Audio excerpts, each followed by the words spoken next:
విషయాన్ని తెలంగాణ ప్రభుత్వం చేపట్టిన కుల గణనలో మున్నూరు కాపుల జనాభాను తక్కువగా చూపించడాన్ని మున్నూరు కాపు సంఘం నేతలు ఖండించారు.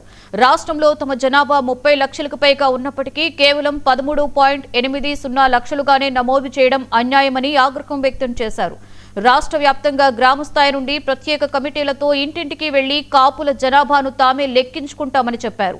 మున్నూరు కాపుల అసలు జనాభా వివరాలను సేకరించి సీఎం దృష్టికి తీసుకువెళ్తామని తెలిపారు. ఈ కార్యక్రమానికి మున్నూరు కాపు కులస్తులందరూ కూడా సహకరించాలని మున్నూరు కాపు సంఘం రాష్ట్ర కార్యదర్శి తిరుపతి, జిల్లా అధ్యక్షులు సత్యనారాయణ తదితర నేతలు పిలుపునిచ్చారు.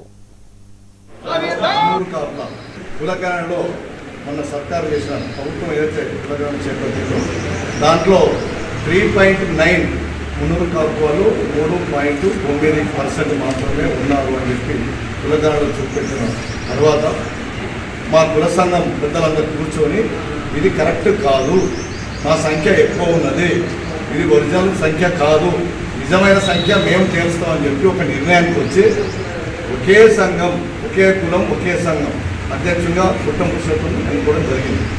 రాష్ట్ర కుట్టం పురుషోత్తం గారు సమావేశం ఏర్పాటు చేసి మమ్మల్ని అందరినీ పిలిచి ఒక నిర్ణయానికి వచ్చి మన సంఖ్య కరెక్ట్ రావాలి అంటే ప్రతి గ్రామాన ఇంటికి వెళ్ళి మన కుల బాంధవులను డోర్ నెంబర్తో సహా పేరు, సెల్ నెంబరు, ఆ కుటుంబ సభ్యుల సంఖ్య ప్రతి వివరాలు సేకరణ చేసి మనం రాష్ట్ర ప్రభుత్వానికి అందించాలి. అప్పుడు మన ఒరిజినల్గా సంఖ్య బయటకు వస్తాయని ఒక ఆలోచనతోటి ఒక నిర్ణయం తీసుకోవడం జరిగింది. ఆ నిర్ణయం ఏంటిదంటే ప్రతి జిల్లాకి ఒక కోఆర్డినేటర్ని పంపించడం జరిగింది.